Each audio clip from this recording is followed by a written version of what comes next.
They left everything to my brother in the will, so I cut them off completely. Months later, they showed up at my door. I always knew my parents favored my brother Ryan. I mean, I don't think they ever said it out loud, but you don't have to say something when your actions practically scream it from the rooftops. Ryan was the golden child. The one who had potential, the one they bragged about to relatives, the one who could crash a car and still get dessert after dinner like nothing happened. Me? I was the quiet one.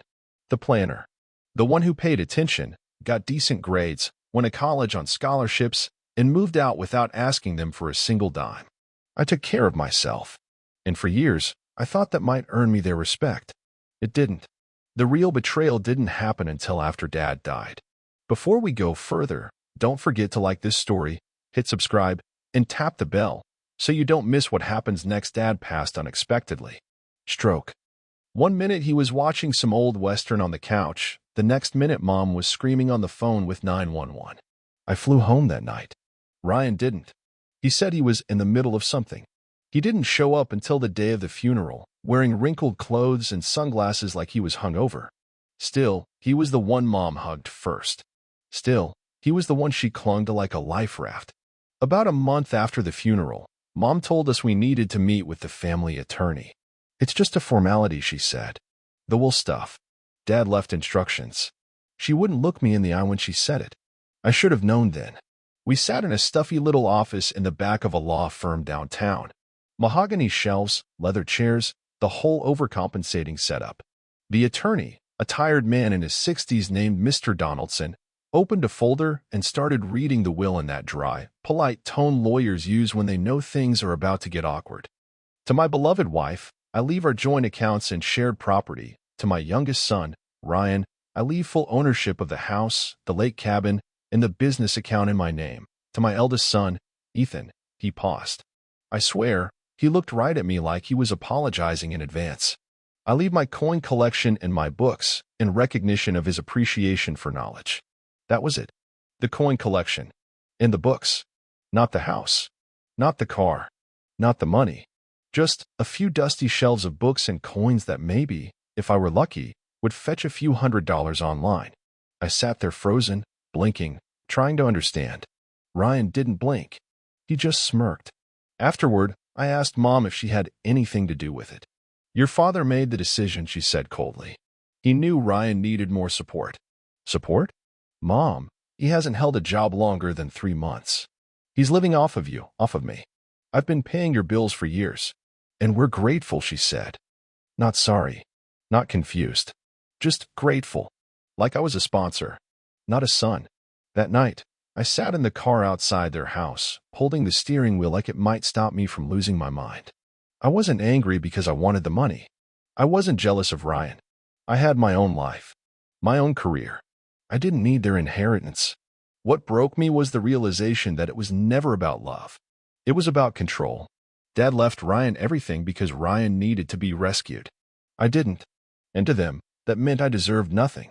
Over the next few weeks, I stopped visiting. I stopped answering calls.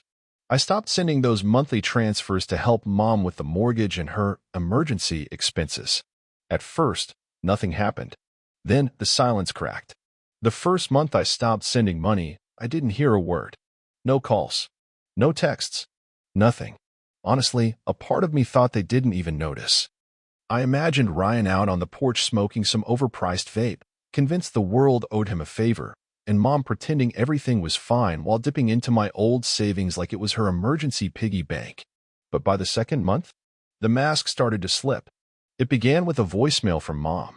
Calm, polite, her church voice, as I always called it. Hi, sweetheart. Just checking in. Haven't heard from you in a while? Hope everything's okay. By the way, I think there's an issue with the automatic deposit for this month. The bank might have messed something up. Can you look into that? I didn't respond. Not because I didn't want to, but because I knew if I answered, I'd cave. And I couldn't afford to cave anymore. Not emotionally. Not financially. Not morally. The third message wasn't so sweet. Ethan, I'm really disappointed. After everything we've done for you? Your father is barely cold in the ground, and you're acting like we don't exist. I saved that one. Not out of spite. Just as a reminder of how fast love turns conditional When you stop being useful. By month 3, the calls came daily. Then Ryan texted me. Yo, can you spot me for rent? Mom's stressing. I replied with one word. No, he followed up with a laughing emoji, and wow. Cold. Yeah, cold. Like being cut out of your own father's will. A week later, Mom called again. I didn't pick up. She left a voicemail that I'll never forget. You're punishing us. You think you're being noble, but you're acting like a child. This isn't what your father would have wanted. That was the last straw. Because they kept saying, what your father would have wanted. Like I hadn't known the man. Like I hadn't grown up under the same roof. Like he didn't look me in the eye 6 months before he died and say, you're the strong one. Ryan's not built like you. I used to think he meant it as a compliment. Now I think it was a warning. Here's the part they didn't expect. Without my money, everything started to crumble. I'd been covering the mortgage on the family home for 2 years. I'd quietly paid off their property taxes when they forgot. I'd even helped Ryan once when his car got repossessed. Told myself it was a gift, not a bailout. No? That support system was gone. Within 60 days, Mom defaulted on 2 bills and Ryan got served an eviction notice from his apartment. They started calling Jenna, my cousin, trying to get to me through her. They even reached out to my ex. That's when it got real. I got a call from HR at my job. Hey, Ethan. We received a voicemail from someone claiming to be a concerned relative. They said you were unstable, possibly on medication, and needed time off. We obviously don't believe it, but we're required to document it. Guess who? Ryan. They were trying to rattle me, shame me, paint me as ungrateful, dangerous, even. But I wasn't playing the game anymore. Instead, I did something that really threw them off. I changed my number. I blocked them on everything. No warning. No dramatic monologue. Just gone. Let them sit in the silence. Let them feel the weight of the absence I used to fill. 3 weeks later, I was working late when my doorbell rang. I wasn't expecting anyone. I opened the door, and there they were. Mom, Ryan, and a suitcase. I wish I could say I slammed the door in their faces. That I had some dramatic, movie-worthy moment of revenge where I coldly turned away and left them standing in the rain with their guilt. But it wasn't raining. And I didn't slam the door. I just stood there, staring at them. Mom looked worn out. Her hair was messier than usual, and she clutched her purse like it held what little dignity she had left. Ryan, on the other hand, was wearing designer sneakers and carrying a Bluetooth speaker like he was crashing a party. Ethan, Mom said, her voice a little shaky. Can we come in? I stepped aside without a word. Not because I wanted to, but because I needed to see how far they'd actually fallen. They walked in like they still owned the place. Ryan headed straight to the fridge and pulled out a bottle of water. Mom sat on the couch like it was still hers, like nothing had changed. Like I hadn't been ghosting their calls for nearly 3 months. We didn't know where else to go, she said. I raised an eyebrow. You have a house. Not anymore. Ah, there it was. Turns out, the bank had officially started foreclosure on the family home. The mortgage hadn't been paid in over 2 months, and the late fees had piled up fast. The business account Dad left Ryan? Gone. Spent. On what? I didn't even ask. Ryan tried to spin it. We just hit a rough patch, man. You know how it is. Unexpected stuff came up. We figured you were just taking a break, not abandoning us. I laughed. Abandoning? You can't abandon people who never had your back to begin with. Then came the ask. We just need a few weeks. Maybe a month. Just until we get things sorted. I stared at them. You mean live here? Temporarily, Mom said quickly. We'll stay out of your way. Ryan can crash on the couch. I'll help with groceries. It'll be like old times. I almost choked. Old times. Like the time they skipped my college graduation to attend Ryan's 3rd probation hearing? Or the time I got promoted at work and they forgot to return my call, but posted about Ryan's new job at a vape shop like he'd just been elected mayor? I looked at them, really looked at them, and for the first time in my life, I felt nothing. No guilt, no pity, just clarity. You left me out of the will, I said quietly. You gave Ryan everything. And now that everything's gone, you come here? Mom flinched. Ryan scoffed. That wasn't about you, Mom snapped. Your father knew Ryan needed more. You were always independent. So independent you forgot I existed? No one spoke. I continued. You made a choice. You chose him. And now, You get to live with that choice. Ryan stood up. You think you're better than us now? No, I said. I've always been better. I was just too polite to say it. They stayed in a motel that night. I didn't kick them out. I simply refused to open the guest room. I handed Mom a few toiletries, told her there was a discount in 2 blocks away, and reminded her that she'd raised me to be self-sufficient. Funny how that backfires when you need a place to sleep. Over the next week, they texted constantly. Ryan tried emotional guilt. Dad wouldn't want you to be like this. Then financial bait. We'll sign over the rights to the house if you pay off the mortgage. Then desperation. Please, Ethan. We have nowhere else. I didn't reply. I just watched them flail. Because for the first time in years, they had to figure it out without me. That weekend, Jenna called me. You're not going to believe this, she said. Apparently, Ryan had posted on Facebook a long, whiny post about entitled siblings, family betrayal, and how he was left homeless by the brother who always played victim. He didn't use my name, but everyone in our family circle knew. And suddenly, the narrative was out there. I was the villain now, and I was just getting started. They showed up again on a Sunday. This time, I wasn't surprised. You ever get that sixth sense, like your gut already knows what's about to happen before your brain catches up? That was me all morning. Couldn't focus. Coffee tasted off. The silence in my apartment felt louder than usual. Even my dog, Max, was restless. So when the knock came, I didn't flinch. I opened the door, and there they were. Mom, wearing her old church cardigan like she'd just come from prayer group, and Ryan, in a button-down I'm 99% sure used to be mine. But this time, they weren't alone. Ryan held a manila folder. Mom had a look I hadn't seen since I was a teenager. The one that usually came right before she told me how much I'd disappointed them. We need to talk, she said. This is serious. I stepped aside again.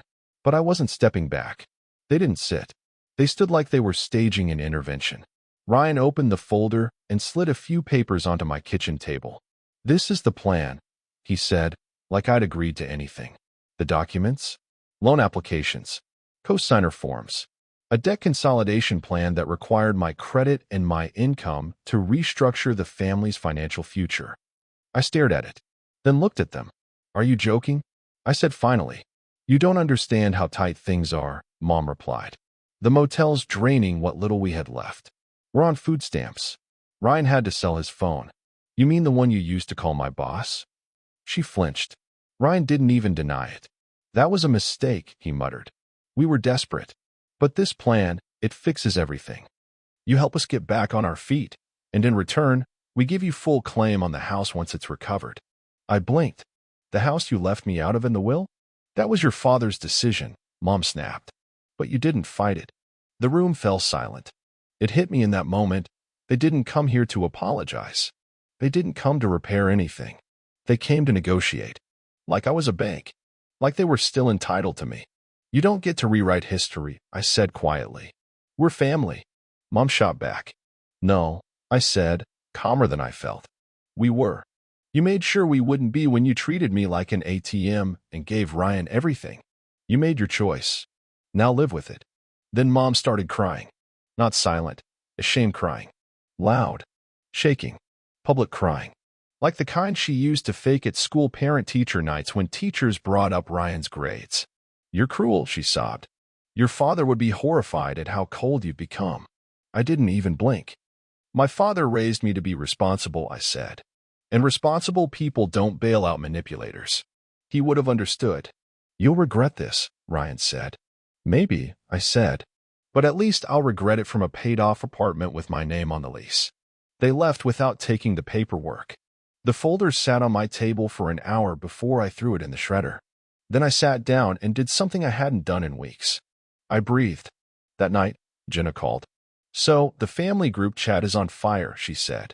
Apparently, Mom had gone nuclear, telling cousins, and anyone who would listen that I abandoned them in their hour of need, that I was full of pride and poisoned by success. Ryan? He was in the comments calling me a sociopath. One of our uncles even texted me. You should be ashamed. They're your blood. I didn't reply, but I did post something to my own social.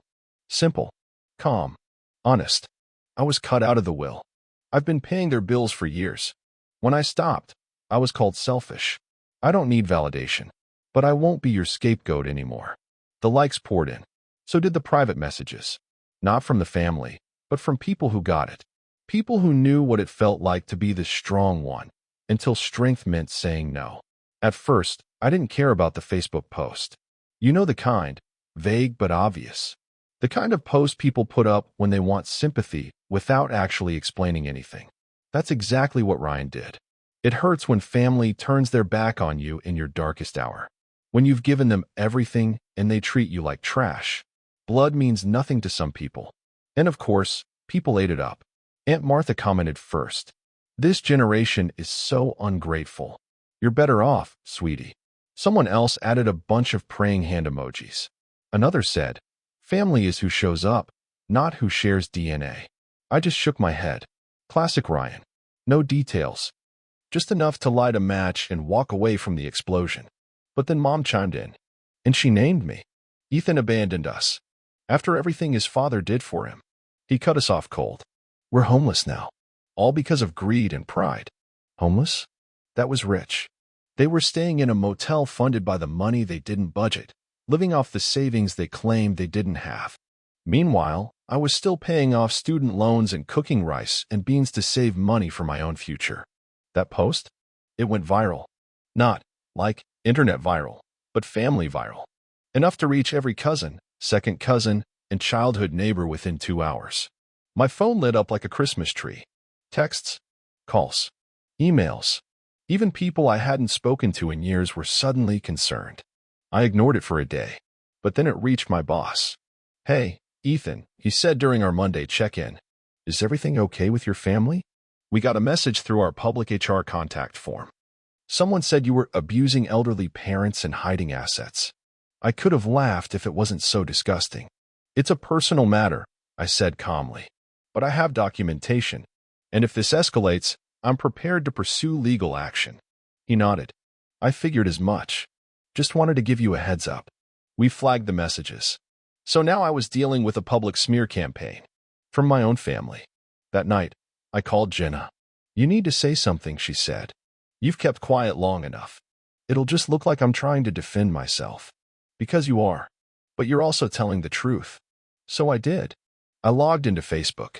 Created a post I never imagined writing. And I laid it all out. No insults. No drama. Just facts. 3 months ago, I discovered I was left out of my father's will completely. Everything went to my younger brother, who hasn't held a steady job in 5 years. Despite this, I continued paying my parents' bills for 2 months before deciding to step away for my own mental health and financial safety. Since then, I've received harassment, sabotage attempts, and a full-on smear campaign from the same people who used to call me the strong one. I'm not asking for sympathy. I just want peace. And if that means walking away from the people who raised me, then that's what I'll do. I hit post and put my phone down. The fallout? Immediate. Over 100 comments in 2 hours. People I hadn't heard from in years messaging me. I had no idea. You're not alone. My parents did something similar. Proud of you for speaking up. Even a couple of my aunts messaged privately to say they were sorry, that they believed Mom's version of the story, but now they saw both sides. Jenna reposted it. Her friends shared it. And just like that, the power shifted. Because the one thing narcissists can't stand? Losing the narrative. Ryan deleted his post. Mom locked down her profile. And I slept better than I had in years. The last time I saw my mother, she was standing in the hallway outside my apartment building, clutching her purse like it could protect her from the truth. It had been 2 weeks since I posted the truth online. Since the lies fell apart. Since people started unfollowing Ryan, and the family started asking real questions. The silence from her and Ryan had been golden. But that day, she came back. Alone. No folder full of schemes. No crocodile tears. Just her, looking small. Can we talk? She asked. I stood in the doorway, arms crossed, heart pounding. Not from fear. Not even anger. Just the sheer pressure of what this conversation meant. Depends, I said. Is this about an apology or another guilt trip? She flinched. And for once, she didn't argue.